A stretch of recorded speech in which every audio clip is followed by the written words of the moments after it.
ইলিশ শিকারের পর মাছ ভর্তি ঝুড়ি নিয়ে ঘাটে ফেরা আর আড়তে হাঁক ডাক দিয়ে বিক্রির চিত্রই বলে দেয় ব্যস্ততা বেড়েছে জেলেদের। দেরিতে হলেও ভোলার মেঘনা ও তেঁতুলিয়া নদীতে এখন ঝাঁকে ঝাঁকে ধরা পড়ছে ইলিশ। হাসি ফুটেছে জেলেদের মুখে। নদীতে ধরেন হয়তো মাছ আপনার একটু ভালো পড়ে, ঝাঁকা ঝাঁকা ইলিশ মাছ ভালো পড়ে, আমাকে হাতে সময় কম, মাছ বেশি আবার পড়ে সাগরে যান গিয়া। ইলিশ মাছটা একটু ভালো পাওয়া যায়, আমরা কিছু দানা দুনা দিতে পারব।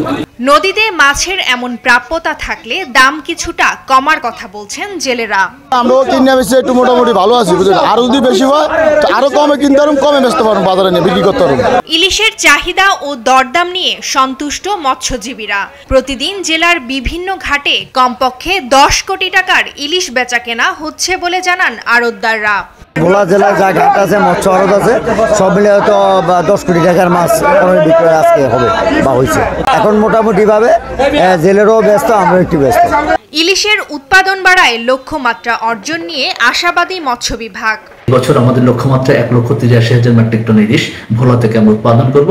আশা করি যেভাবে ইলিশ আসছে এবং বাজারে যেভাবে ইলিশ সয়লাভ হয়েছে এবং জেলেদের জালে যেভাবে ইলিশ ধরা পড়ছে, তাতে করে আমরা এবছর আমাদের যে লক্ষ্যমাত্রা এটা আমরা খুব সহজে অর্জন করব বলে আমরা প্রত্যাশা করি।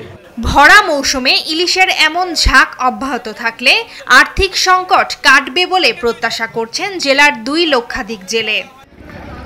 নিউজ ডেস্ক, দেশ টিভি।